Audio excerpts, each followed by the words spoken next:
Welcome to the GK academy 2.0। অষ্টম শ্রেণীর ভূগোলের আমরা যে চ্যাপ্টারটা পড়ছিলাম সেটা হচ্ছে শিলা। খুব ইম্পর্টেন্ট চ্যাপ্টার। এর আগের পার্ট ওয়ানে আমরা তিনটে শিলা সম্পর্কে, আগ্নেয় শিলা, পাললিক শিলা এবং রূপান্তরিত শিলা সম্পর্কে আলোচনা করেছি। এবং এই বইটা তোমাদের যে স্কুল টেক্সট বুক রয়েছে আমাদের পৃথিবী, এই বইটার লাইন বাই লাইন আমি তোমাদেরকে বোঝাচ্ছি। এবং আজকের যে ক্লাস, এখানে আমরা শিলার যে চ্যাপ্টারটা সেটা কমপ্লিট করব। শিলাচক্র এবং ভূমিরূপের উপর শিলার প্রভাব, এই জিনিসগুলো রয়েছে সেটা আমরা আজকে কমপ্লিট করব। তোমরা যদি প্রথম থেকে চ্যাপ্টার 1 থেকে এই ক্লাস 8-এর ভূগোলের যে সিরিজ সেটা দেখতে চাও, এই চ্যানেলের প্লেলিস্টে তোমরা প্লেলিস্টটা পেয়ে যাবে এবং নিচে ডেসক্রিপশনে উপরে আই বাটনে দিয়ে রাখছি যাতে তোমাদের খুঁজে পেতে সুবিধা হয়। এছাড়া ক্লাস 8-এর ইতিহাসের ওপর আমার অতীত ও ঐতিহ্য, এই বইটাকেও আমি সেম ভাবে বোঝাচ্ছি। যদি সেই ভিডিওগুলো দেখতে চাও তারও প্লেলিস্টের লিঙ্ক আমি নিচে ডেসক্রিপশনে দিয়ে রাখবো। এবং তার সাথে সাথে তোমাদের যদি এই ভিডিওগুলো ভালো লাগে লাইক এবং শেয়ার করো। এই চ্যানেলে নতুন হলে সাবস্ক্রাইব করে নিও, তাহলে যখনই আমি ভিডিও আপলোড করবো তার নোটিফিকেশন তোমাদের কাছে পৌঁছে যাবে। তো চলো শুরু করা যাক আজকের ক্লাস। ওকে, ফার্স্ট আজকে আমরা যেটা আলোচনা করব সেটা হচ্ছে শিলা চক্র কাকে বলে। আমরা আগের দিন পড়ে এসেছি যে আমাদের পৃথিবীতে যে শিলাগুলো পাওয়া যায় তাকে 3 ভাগে ভাগ করা হয়: আগ্নেয় শিলা, তারপর হচ্ছে পাললিক শিলা এবং রূপান্তরিত শিলা। এই শিলাগুলো মধ্যে সব থেকে প্রথমে কোনটা তৈরি হয়? আগ্নেয় শিলা তৈরি হয়। তারপরে আগ্নেয় শিলা থেকে তৈরি হয় পাললিক শিলা। পাললিক শিলা আর আগ্নেয় শিলা বিভিন্নভাবে বিভিন্ন প্রাকৃতিক শক্তির মাধ্যমে চেঞ্জ হয়ে তৈরি হয়ে যায় রূপান্তরিত শিলা। তো এই যে কন্টিনিউয়াস প্রসেস, আগ্নেয় শিলা সেখান থেকে, যেহেতু প্রথম প্রাথমিক শিলা হচ্ছে আগ্নেয় শিলা, সেখান থেকে তৈরি হয় পাললিক শিলা, তারপর আবার আগ্নেয় শিলা পাললিক শিলা চেঞ্জ হয়ে রূপান্তরিত শিলা হয়, সেগুলো আবার বহু বহু বছর পরে আগ্নেয় শিলাতে পরিণত হয়ে যায়। এই যে চক্রাকার আবর্তন, সেটাকেই শিলা চক্র বলা হয়। অগ্নুদ্গমের মাধ্যমে বা ভূপৃষ্ঠের কোনো দুর্বল চিত্রপথে ম্যাগমা ভূপৃষ্ঠের লাভা রূপে বেরিয়ে এসে অথবা ভূ অভ্যন্তরে শীতল ও কঠিন হয়ে আগ্নেয় শিলা সৃষ্টি করে। আমরা আগের দিনে দেখেছিলাম যে আগ্নেয় শিলা কিভাবে তৈরি হয়। আগ্নেয় শিলা ম্যাগমা বাইরে বেরিয়ে এসে আগ্নেয় শিলা তৈরি করতে পারে, বা পৃথিবীর ভেতরেও আগ্নেয় শিলা তৈরি হতে পারে। তো যেভাবেই হোক না কেন আগ্নেয় শিলা তৈরি হলো। আগ্নেয় শিলার এরপরে কি হবে সেটা চেঞ্জ হবে। পরে এই শিলা নদী, বায়ু, হিমবাহ প্রভৃতি প্রাকৃতিক শক্তির প্রভাবে ক্ষয়প্রাপ্ত ও অপসারিত হয়ে কোনো সমুদ্র বা হ্রদ বা নদীর তলদেশে বহু বছর ধরে সঞ্চিত ও কঠিন হয়ে পাললিক শিলা সৃষ্টি করে।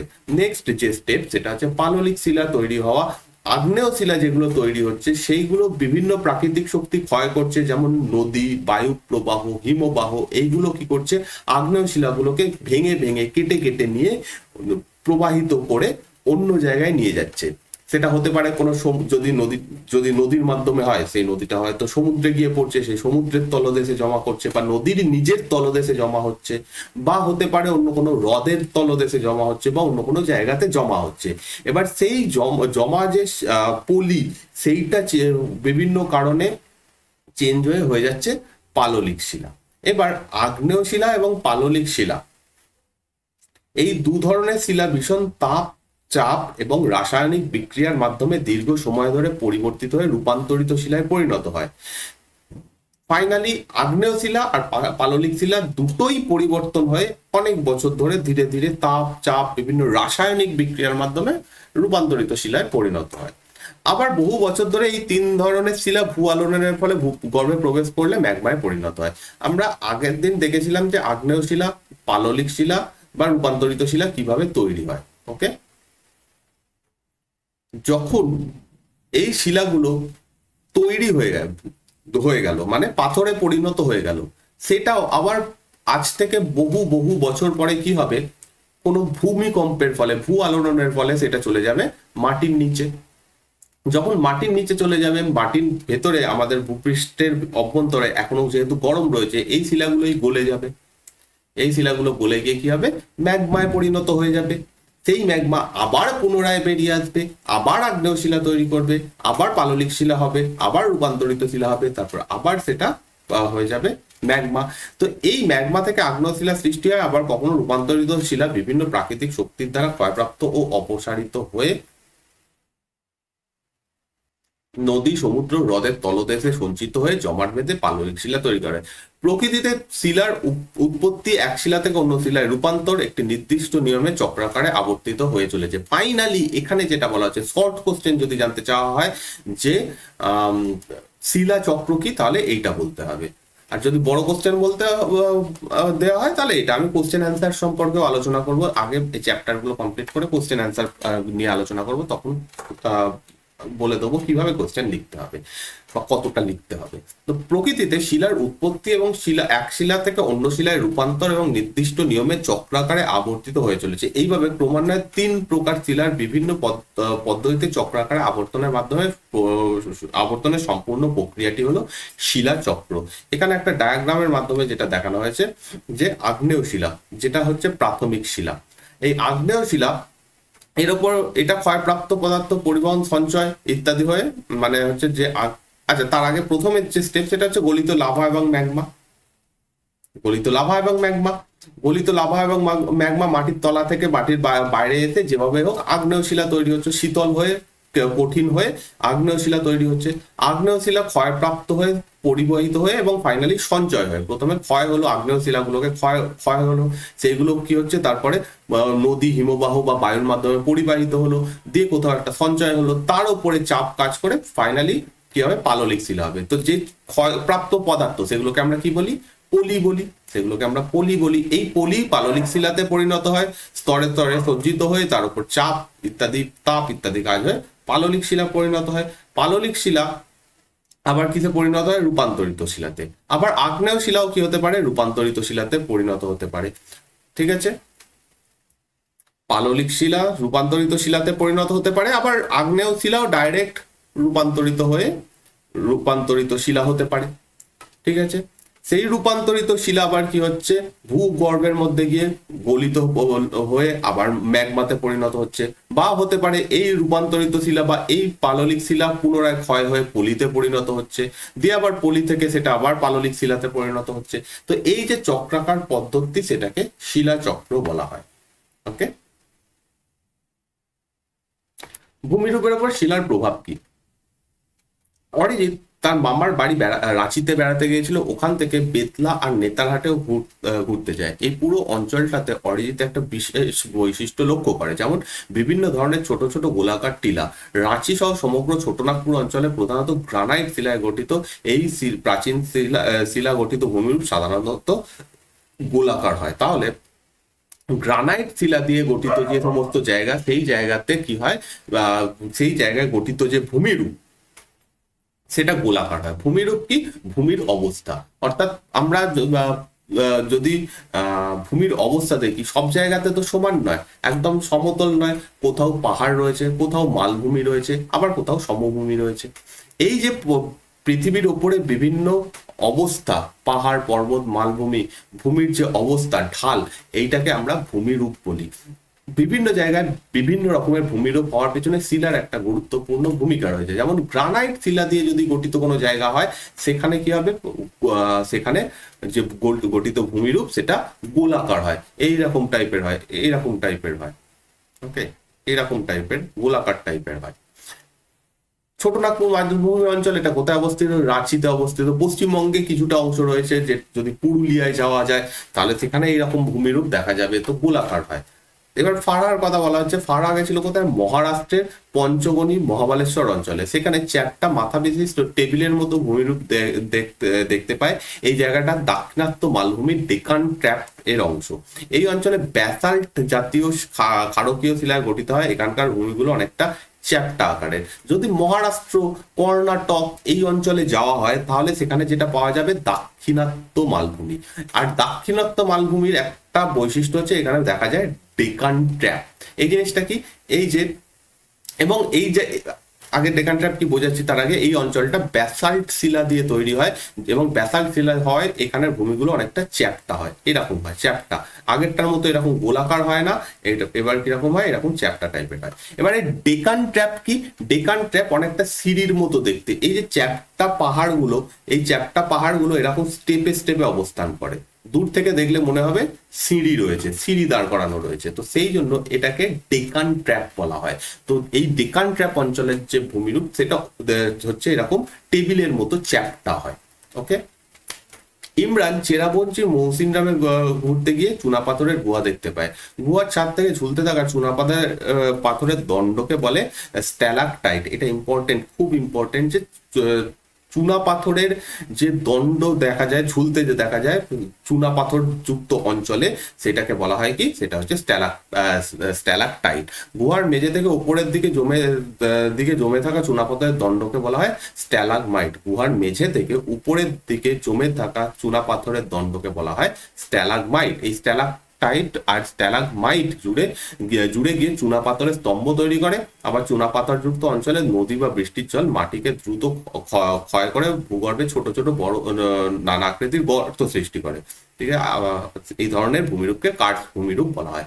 এইখানে অনেকগুলো পয়েন্ট রয়েছে। প্রথম পয়েন্ট কি হচ্ছে, স্ট্যালাকটাইট কাকে বলা হয়। পাশে একটা ছবি দেখতে পাচ্ছ, এখানে কি দেখা যাচ্ছে, কোথাও কোনো একটা জায়গাতে ধরো চুনা পাথর দিয়ে তৈরি অঞ্চল, এটা চুনা পাথর কি একটা হচ্ছে খুব নরম পাথর, যেহেতু এটা পাললিক শিলা একটা নরম পাথর, তার ফলে বৃষ্টির জল সহজে কাজ করে সেখানে ক্ষয় বেশি তাড়াতাড়ি করে দেয়। ফলে কি হয়, অনেক সময় দেখা যায় গুহার ছাদ থেকে, ধরো এখান থেকে একটা ছাদ থেকে এরকম চুনা পাথরের দণ্ড ঝুলতে দেখা যায়, এরকম টাইপের। কালিটা চেঞ্জ করে নিচ্ছি।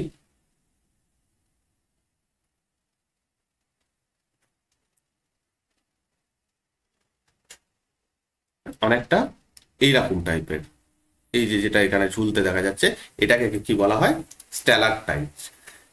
হয়তো এককালে এই পুরো অঞ্চলটা কি ছিল, পুরোটাই চুনাপাথর যুক্ত ছিল, পুরোটা চুনাপাথর দিয়ে সলিড একটা জায়গা ছিল। এবার এখান দিয়ে গেছে কি, এখান দিয়ে গেছে হচ্ছে জল, এখান দিয়ে জল গেছে, জল যাওয়ার ফলে কি হয়েছে, যে পাশের অংশগুলো হয়তো ক্ষয়প্রাপ্ত হয়ে গেছে, এই অংশটা ঝুলে থেকে গেছে। তো এই ধরনের ভূমিকে বলা হয় স্ট্যালাকটাইট। স্ট্যালাগমাইট কি, মাটি থেকে যদি মানে গুহার মেঝে থেকে যদি কোনো এরকম দণ্ড উপরে উঠে থাকে সেটাকে বলা হয় স্ট্যালাগমাইট। যেমন এইটা, এই যে এখানে দেখা যাচ্ছে, এটা হচ্ছে স্ট্যালাগমাইট। ঠিক আছে, অনেক সময় কি হয়, এই স্ট্যালাকমাইট আর স্ট্যালাকটাইট জুড়ে যায়, দিয়ে অনেকটা দেখতে থামের মতো হয়ে যায়। ওকে, আর অনেক সময় আর একটা জিনিস দেখা যায়, সেটা হচ্ছে কার্স্ট ভূমিরূপ। কার্স্ট ভূমিরূপ কোথায় দেখা যাবে, যেখানে চুনা পাথর জাতীয় নরম পাথর যুক্ত অঞ্চল, সেইখানে দেখা যাবে যে বৃষ্টির জল, নদীর জল কি করে মাটিকে ক্ষয়প্রাপ্ত করে দিয়ে এরকম ছোট ছোট মানে এরকম গর্ত গর্ত অঞ্চল তৈরি করে, যেটাকে কার্স্ট ভূমিরূপ বলা হয়। ওকে, এখানে কয়েকটি শিলার তুলনামূলক বৈশিষ্ট্য বলা হচ্ছে। শিলার নাম হচ্ছে গ্রানাইট।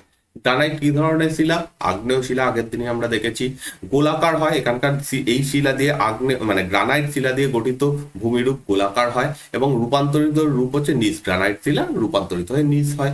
ব্যাসাল্ট শিলা একটা আগ্নেয় শিলা। এই ধরনের ভূমিরূপ কেমন হয়, চ্যাপ্টা হয়, এটা চেঞ্জ হয়ে রূপান্তরিত হয়ে হয় অ্যামফিবোলাইট। চুনাপাথর পাললিক শিলা, এখানে গর্ত গুহা এরকম টাইপের ভূমিরূপ, স্ট্যালাকটাইট স্ট্যালাগমাইট দেখা যাবে, আর এর থেকে রূপান্তরিত হয়ে মার্বেল তৈরি করে। বেলে পাথর পাললিক শিলা, এখানে যে ভূমিরূপ সেটা খাড়া ঢাল যুক্ত হবে, মানে যদি বেলে পাথর যুক্ত অঞ্চল কোথাও হয় সেখানে যে ভূমির ঢাল সেটা খুব খাড়া হবে, এবং এখানে কোয়ার্টজাইট হচ্ছে বেলে পাথরের রূপান্তরিত রূপ। বিশেষ কথা কি বলা হচ্ছে, চুনা পাথরযুক্ত অঞ্চলে কোনো বাঁধ বা জলাধার, বহুতল বাড়ি, অতিরিক্ত রাস্তাঘাট নির্মাণ করা উচিত নয়, কারণ নদী বা বৃষ্টির জলের সংস্পর্শে চুনাপাথর দ্রবীভূত হয়ে গিয়ে এগুলো ভেঙে যেতে পারে। এই ধরনের নির্মাণ কাজের জন্য আগ্নেয় শিলা অধ্যুষিত অঞ্চলে উপযুক্ত। কেন চুনাপাথরযুক্ত অঞ্চলে বাঁধ বা বহুতল উচিত নয়, কারণ এইরকম অবস্থা হবে, বৃষ্টির জলের মাধ্যমে ধুয়ে গেল, দিয়ে হয়তো কাঠ ভূমিরূপ তৈরি করলো, গর্ত তৈরি করেছিল, এবার গর্ত তৈরি করলে সেখানে সমস্ত জায়গা ধসে যাবে, বা চুনা পাথর যেহেতু সহজে গলে যায়, সেখানে হয়তো হয়তো এরকম একটা চুনা পাথর যুক্ত অঞ্চল রয়েছে, এটা হচ্ছে চুনা পাথর, তার উপরে বাড়ি তৈরি করা হয়েছে, এবার এখানে বৃষ্টির সময় বর্ষাকালে এখানে প্রচুর জলের যে ধারা যাবে, তার ফলে এই অঞ্চলটা ধসে গলে চলে যেতে পারে। বহু বছর ধরে একটু একটু করে হয়, বাট অন্যান্য শিলার থেকে তাড়াতাড়ি এই অঞ্চলের যে নিচের মাটি বা শিলা সেটা ধুয়ে যাবে। তার ফলে কি হবে, উপরের যে বাড়িঘর রয়েছে সেটা ধসে পড়ে যাবে। তো সেই জন্য এটা করা উচিত নয়। এখানে জানার চেষ্টা করতে বলা হয়েছে কোনো জায়গায় বেড়াতে গেলে সেখানে কিছু ছোট বড় পাথর খুঁজে নিয়ে এসো, নিজেদের মধ্যে আলোচনা করে এগুলো দেখাও বা শিক্ষক শিক্ষিকাদের সাহায্য নাও ওটা কি ধরনের শিলা। আমি যে অঞ্চলে রয়েছি কলকাতা বা তার আশেপাশের অঞ্চলে, এখানে কি ধরনের শিলা পাওয়া যায়, এখানে মূলত পাললিক শিলা পাওয়া যায়। ঠিক আছে, এখানে মেনলি পাললিক শিলা পাওয়া যায়।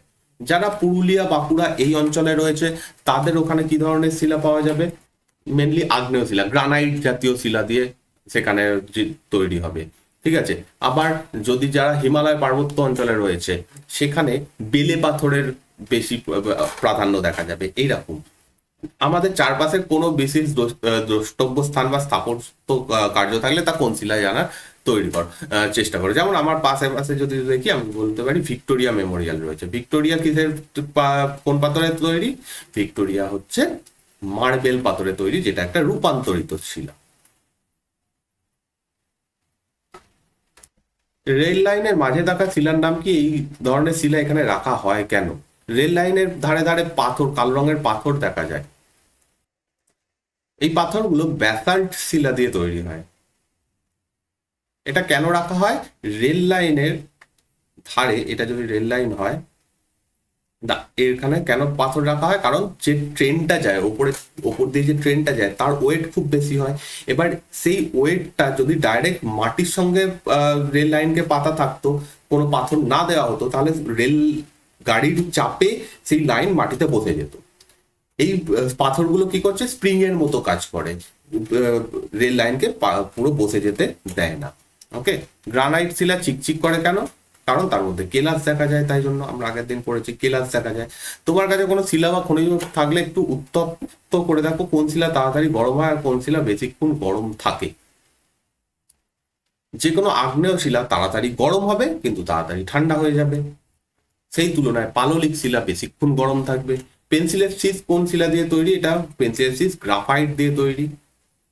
গ্রাফাইট একটা রূপান্তরিত শিলা। শিলা শিলা গঠনকারী খনিজ। শিলা মধ্যস্থ কেলাসিত বিভিন্ন রাসায়নিক সংযুক্তি বিশিষ্ট নির্দিষ্ট পারমাণবিক গঠনযুক্ত মৌলিক বা যৌগিক পদার্থ হচ্ছে খনিজ। খনিজ জিনিসটা কি? আমরা যে খনিজ পদার্থগুলো ইউজ করি, লোহা, তামা, যাই ইউজ করি না কেন, সেগুলো কোত্থেকে পাওয়া যায়? শিলার মধ্যে থেকেই পাওয়া যায়। তো শিলার মধ্যে থেকে আমরা কি পাচ্ছি? খনিজ পদার্থ পাচ্ছি। তাহলে এটা আমরা আগের দিনও পড়েছিলাম যে শিলা অ্যাকচুয়ালি একাধিক খনিজ পদার্থ মিশ্রিত হয়ে তৈরি করে। শিলার মধ্যস্থ কেলাসিত নির্দিষ্ট রাসায়নিক সংযুক্তি বিশিষ্ট নির্দিষ্ট পারমাণবিক গঠনযুক্ত মৌলিক বা যৌগিক পদার্থ হচ্ছে খনিজ পদার্থ। এর নিজস্ব আকার, বর্ণ, কাঠিন্য, গঠন দেখা যায়। প্রত্যেকটা খনিজ শিলার মধ্যে যে সমস্ত খনিজ পদার্থগুলো রয়েছে, বিভিন্ন খনিজ পদার্থ থাকে, তার প্রত্যেকটার আলাদা আলাদা আকার, প্রত্যেকটার আলাদা আলাদা বর্ণ, কাঠিন্য, গঠন দেখা যায়। খনিজ একটি নির্দিষ্ট মৌলিক পদার্থ হতে পারে, যেমন হিরে, যা হলো কার্বনের রূপভেদ। হিরে হিরে একটা খনিজ পদার্থ, কারণ ওটা কার্বন থেকেই তৈরি হচ্ছে। আবার খনিজ অনেক মৌলিক পদার্থ গঠিত কোনো যৌগিক পদার্থ হতে পারে, যেমন গোলাপি রঙের অর্থোক্লেজ। অর্থোক্লেজ এক রকমের খনিজ পদার্থ। ফেল্ডসপার এক ধরনের খনিজ পদার্থ, পটাশিয়াম, অ্যালুমিনিয়াম, সিলিকন আর অক্সিজেন দিয়ে গঠিত। এই অর্থোক্লেজ এবং ফেল্ডসপার কতগুলো খনিজ পদার্থ দিয়ে গঠিত? Potassium, aluminium, silicon, oxygen, total 4 রকমের জিনিস দিয়ে গঠিত। প্রকৃতির বেশিরভাগ শিলা গঠনকারী খনিজ সিলিকন, অক্সিজেন, লোহা, অ্যালুমিনিয়াম, ম্যাগনেসিয়াম, ক্যালসিয়াম, সোডিয়াম আর পটাশিয়াম, এই 8টা মৌল দিয়ে গঠিত। মেনলি এই 8টা মৌল দিয়ে গঠিত। কয়েকটা গুরুত্বপূর্ণ খনিজের সংক্ষিপ্ত পরিচয় বলা হয়েছে, যে কোয়ার্টজাইট বা কোয়ার্টজ। কোয়ার্টজ হচ্ছে কি খুব কঠিন, মূলত সাদা ষড়ভুজাকৃতি কেলাসাকার হয়। ষড়ভুজাকৃতি কেলাসাকার এবং সাদা রঙের হয়। গ্রানাইট এবং ব্যাসাল্ট শিলার মূল উপাদান হচ্ছে কোয়ার্টজ। ইম্পর্টেন্ট লাইন, যে গ্রানাইট এবং ব্যাসাল্ট শিলা তার মূল উপাদানই হচ্ছে কোয়ার্টজ। কোয়ার্টজ থাকা এই শিলাগুলো বেশি ক্ষয় প্রতিরোধকারী। গয়না তৈরি করতে, কাঁচ, পাথর কাটতে কোয়ার্টজ ব্যবহার করা হয়। কোয়ার্টজ খুব শক্ত হয়, সেই কারণে এই শিলা দিয়ে গঠিত, এই খনিজ পদার্থ দিয়ে গঠিত যে শিলা গ্রানাইট, ব্যাসাল্ট, সেইগুলো শক্ত হয়। ঠিক আছে। ফেল্ডস্পার এটা সাদা বা গোলাপি রঙের হতে পারে। ঠিক আছে। ফেল্ডস্পার গ্রানাইট এবং ব্যাসাল্ট শিলার প্রধান উপাদান। আগেই আমরা আলোচনা করে এসেছি যে একটা শিলার মধ্যে একাধিক খনিজ পদার্থ থাকতে পারে। ফেল্ডস্পার যে খনিজ, কোয়ার্টজ যে খনিজ, সেই দুটোই গ্রানাইট এবং ব্যাসাল্ট শিলার অন্যতম প্রধান উপাদান। সাদা রঙের প্যাজিওক্লেজ ফেল্ডস্পারের মূল রাসায়নিক উপাদান সোডিয়াম। ঠিক আছে। আবার গোলাপি অর্থোক্লেজ ফেল্ডস্পারের মূল উপাদান হচ্ছে পটাশিয়াম। যেগুলো গোলাপি রঙের হয় সেগুলোর মূল উপাদান হচ্ছে পটাশিয়াম, আর যেগুলো সাদা রঙের হয় সেটার মূল উপাদান হচ্ছে সোডিয়াম। সেরামিক শিল্পে কাঁচ তৈরিতে এটা ফেল্ডস্পার ব্যবহার করা হয়। ইম্পর্টেন্ট, ফেল্ডস্পার ব্যবহার কোথায় করা হয়? সিরামিক এবং কাঁচ শিল্পে। অভ্র, অভ্র চকচকে হয়, মসৃণ, পাতলা এবং ভঙ্গির প্রকৃতির। এটা খুব বেশি শক্ত হয় না। অভ্র সাদাটে স্বচ্ছ মাস্কোভাইট অথবা কালো রঙের বায়োটাইট জাতীয় হতে পারে। তো অভ্র দু ধরনের হতে পারে, মাস্কোভাইট এবং বায়োটাইট জাতীয়। এর উপস্থিতিতে গ্রানাইট পাথর চিকচিক করে। গ্রানাইট পাথর যেগুলো, সেটা দেখলে দেখা যাবে একটু চিকচিক করে। কেন করে? তার কারণ হচ্ছে এর মধ্যে অভ্র থাকে। অভ্র তাপ এবং বিদ্যুতের কুপরিবাহী, সেই জন্য বৈদ্যুতিক সরঞ্জাম, প্রতিমার সাজ, রং তৈরিতে অভ্র ব্যবহার করা হয়। এবং জিপসাম, ফাইনালি জিপসাম কি বেশ নরম। জিপসাম একটু নরম হয়, হালকা হলুদ রঙের খনিজ।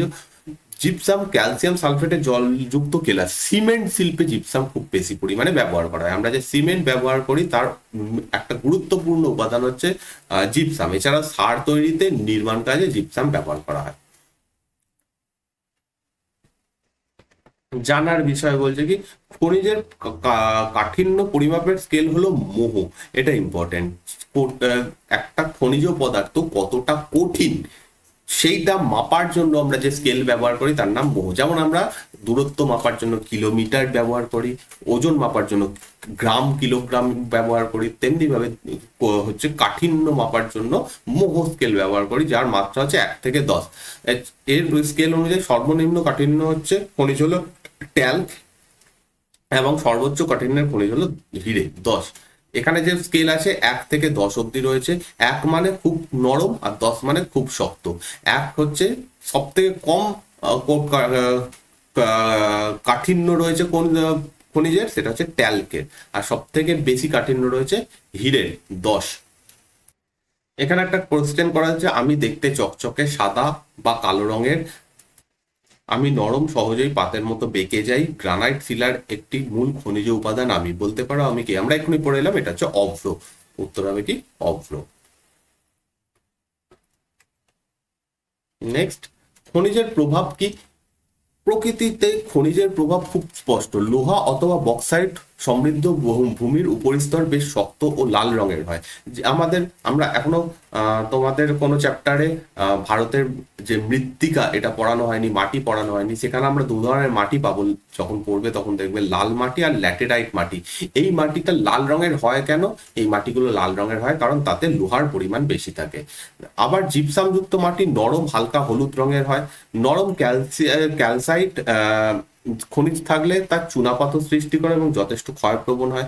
খনিজ তেল বা প্রাকৃতিক গ্যাস যেখানে পাওয়া যায় সেই অঞ্চল যথেষ্ট নরম, সচ্ছিদ্র, প্রবেশ্য পাললিক শিলার দ্বারা তৈরি হয়ে থাকে। অতিরিক্ত খনিজযুক্ত মাটি যেমন লোহা, অ্যালুমিনিয়াম অক্সাইড, ল্যাটেরাইট মাটি ও লাল মাটি উর্বরতা কম। যেখানে খনিজ পদার্থ খুব বেশি থাকে সেখানে সেই মাটি কম কম উর্বর হবে, ফলে চাষবাস ভালো হয় না। স্বাভাবিকভাবে সেখানে চাষবাস ভালো হয় না। সেই কারণেই ছোট নাগপুর মালভূমি অঞ্চল, তারপর হচ্ছে আমাদের রাজ্যের পুরুলিয়া, এই জায়গাতে খুব বেশি চাষবাস হয় না। ভারতের ছোট নাগপুর মালভূমি অঞ্চল খনিজ পদার্থ যেমন লোহা, তামা, বক্সাইট, ম্যাঙ্গানিজ, ডলোমাইট, অভ্র প্রভৃতি প্রচুর পরিমাণে পাওয়া যায় বলে একে ভারতের খনিজ ভান্ডার বলা হয়। কাকে বলা হয়? ছোট নাগপুর মালভূমি অঞ্চলকে। ছোট নাগপুর মালভূমি অঞ্চল কোথায় রয়েছে? ছোট নাগপুর মালভূমি অঞ্চল রয়েছে মেনলি ঝাড়খণ্ডে, কিছুটা অংশ রয়েছে উড়িষ্যাতে, আর কিছুটা অংশ রয়েছে পশ্চিমবঙ্গে। তো এইখানে এই অঞ্চলটাকে বলা হয় ছোট খনিজ ভান্ডার। ছোটনাগপুর মালভূমির প্রধান জীবিকাই কি? এখানকার মানুষের প্রধান জীবিকাই হচ্ছে খনিজ পদার্থ উত্তোলন, কারণ এখানে চাষবাস ভালো হয় না। যেখানের মাটিতে খনিজ পদার্থ বেশি থাকবে সেই মাটিতে চাষবাস খুব বেশি হবে না। কিন্তু এই ধরনের মাটিতে, এই অঞ্চলে কি হয়, প্রচুর পরিমাণে খনিজ পদার্থ পাওয়া যায়। তো সেই জন্য এখানে খনি ভিত্তিক শিল্প, খনিজ পদার্থ উত্তোলন, এগুলোই প্রধান জীবিকা। ছোটনাগপুর মালভূমি ছাড়া ভারতের আরেকটি মালভূমির নাম করো যা খনিজ সম্পদ দ্বারা সমৃদ্ধ। উত্তর কি হবে? উত্তর হবে হচ্ছে দাক্ষিণাত্য মালভূমি। দাক্ষিণাত্য মালভূমি অঞ্চলেও প্রচুর পরিমাণে খনিজ পদার্থ পাওয়া যায়। ঠিক আছে। আর শিলার উপযোগিতা, শিলা থেকে মাটি সৃষ্টি হয়। শিলা, যে শিলা বা পাথর যেগুলোকে আমরা বলি, সেগুলোই অ্যাকচুয়ালি ভেঙে চূর্ণ বিচূর্ণ হয়ে গুঁড়ো হয়ে মাটি তৈরি করে। আদি শিলার উপর শিলা চূর্ণ ও জৈব পদার্থের মিশ্রিত পাতলা আবরণ হচ্ছে মাটি। মাটি অ্যাকচুয়ালি কি জিনিস? মাটি হচ্ছে যে শিলাগুলো, প্রথমে তো পৃথিবীতে মাটি ছিল না, প্রথমে শিলাই তৈরি হয়েছিল। প্রথমে তো পৃথিবী একদম মানে গরম নরম গলিত পদার্থ দিয়ে তৈরি ছিল, ধীরে ধীরে ঠান্ডা হয়ে শিলা তৈরি হয়েছে। প্রথম যে শিলা তৈরি হয়েছে সেটা হচ্ছে আগ্নেয় শিলা। আগ্নেয় শিলা থেকে আবার চূর্ণ বিচূর্ণ হয়ে কি হচ্ছে, যখন চূর্ণ বিচূর্ণ হয়ে যাচ্ছে, তার সাথে সাথে মিশছে কি বিভিন্ন মৃত জীব এবং মানে উদ্ভিদ প্রাণী, এগুলো মিশে একসাথে মিশ্রিত হয়ে মাটি তৈরি করে। তো সেই জন্য বলা হচ্ছে চূর্ণ বিচূর্ণ আদি শিলা। আদি শিলা বলতে মেনলি আগ্নেয় শিলা। আগ্নেয় শিলা সেটা চূর্ণ বিচূর্ণ এবং তার সঙ্গে জৈব পদার্থ, মৃত পশু, মৃত গাছপালা ইত্যাদি মিশ্রিত হয়ে পাতলা যে আবরণ তৈরি করে সেটা হচ্ছে মাটি, যেটা হচ্ছে জীবকুলের আবাসস্থল। বিভিন্ন প্রাকৃতিক শক্তি যেমন নদী, বায়ু, বৃষ্টিপাত, সমুদ্র তরঙ্গ, হিমবাহ দ্বারা বহুদিন ধরে শিলা ও শিলা গঠনকারী খনিজগুলো ক্ষয় হয়ে সূক্ষ্ম শিথিল শিলাচূর্ণ রূপে অবস্থান করে। এই শিলাচূর্ণকে বলা হয় কি? রোগলিথ। তাহলে রোগলিথ কি জিনিস? রোগলিথ হচ্ছে বিভিন্ন প্রাকৃতিক শক্তির মাধ্যমে, প্রাকৃতিক শক্তি বলতে যেগুলোর উপর আমাদের কোনো হাত নেই, নদী প্রবাহ। ঠিক আছে, আমরা নদী প্রবাহের উপর কোনো কাজ করতে পারবো না। হ্যাঁ, একটা বাঁধ তৈরি করে দিতে পারি, কিন্তু নদীর যে স্বাভাবিক গতিপথ সেটাকে তো চেঞ্জ করতে পারবো না। বায়ু প্রবাহ বন্ধ করতে পারবো না, বৃষ্টিপাত বন্ধ করতে পারবো না, সমুদ্র তরঙ্গ, হিমবাহ, এইগুলো হচ্ছে প্রাকৃতিক শক্তি। এর দ্বারা বহুদিন ধরে শিলা এবং শিলা গঠনকারী যে সমস্ত খনিজ পদার্থ রয়েছে সেগুলো কি হচ্ছে, ভেঙে গিয়ে সূক্ষ্ম সূক্ষ্ম শিথিল চূর্ণ বিচূর্ণ শিলা চূর্ণে পরিণত হয়। এই যে শিলা চূর্ণ, সেটাকেই বলা আর একটা নাম হচ্ছে রোগলিথ। পরে এর সাথে জল, বায়ু, জৈব পদার্থ মিশে মাটি তৈরি হয়। এর সঙ্গে কি মিশছে? শিলাগুলো এরকম চূর্ণ বিচূর্ণ হয়ে রয়েছে, তার সঙ্গে মিশছে জল, বৃষ্টি, নদীর জল। তার সঙ্গে মিশছে কি? জৈব পদার্থ, অর্থাৎ মৃত পশু, মৃত গাছপালা এরকম মিশছে। তারপর হচ্ছে বায়ু, অক্সিজেন, হাইড্রোজেন, এগুলো মিশছে, নাইট্রোজেন, এগুলো মিশছে, মিশে মাটি তৈরি করছে। মাটির চরিত্র অনেক ক্ষেত্রেই তার নিচের পৃষ্ঠ বা আদি শিলার উপর নির্ভর করে। যেমন সাধারণত ব্যাসাল্ট শিলায় কৃষ্ণ মৃত্তিকা তৈরি হয়। যেমন আমাদের একটু আগে আমরা দাক্ষিণাত্য মালভূমির কথা পড়ছিলাম, সেটা ব্যাসাল্ট শিলা দিয়ে তৈরি। সেই জন্য সেখানকার যে মাটি সেটা কৃষ্ণ মৃত্তিকা, অর্থাৎ সেখানকার মাটির রং কালো। আর গ্রানাইট শিলায় লোহিত মৃত্তিকা। গ্রানাইট শিলা যেখানে রয়েছে সেখানে লাল রঙের মাটি দেখা যাবে, আর বেলে পাথরে বেলে মাটি তৈরি হয়। ওকে, এখানে কি বলেছে? আমি মসৃণ, দেখতে খুব সুন্দর, নানা রঙে আমার পাওয়া যায়। আমি ঘরবাড়ি, মেঝে তৈরির কাজে আসি। বিখ্যাত ভিক্টোরিয়া মেমোরিয়ালের মতো স্থাপত্য শিল্প আমার ব্যবহার হয়েছে। এটা কি? মার্বেল। মার্বেল।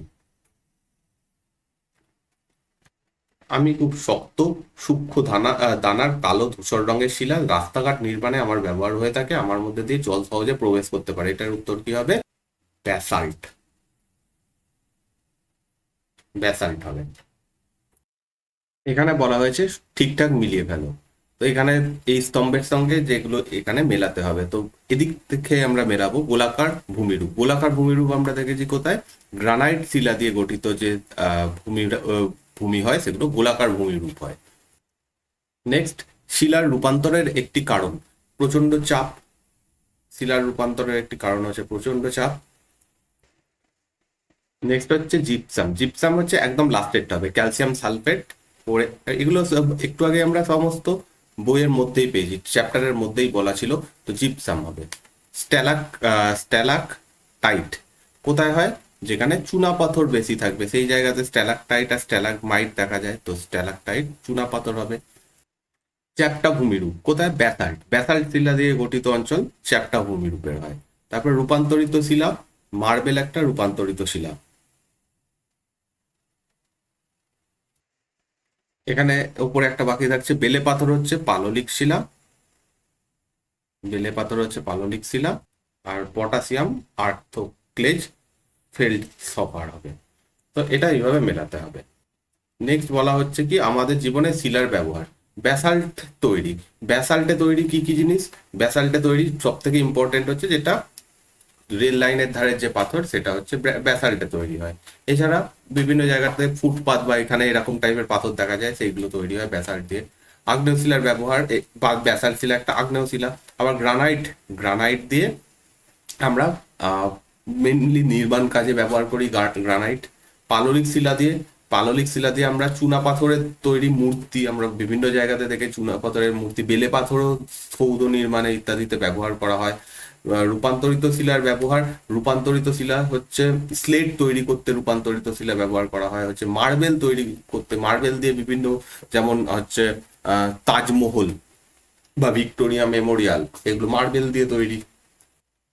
তো এই ছিল হচ্ছে পুরো চ্যাপ্টার কমপ্লিট হলো।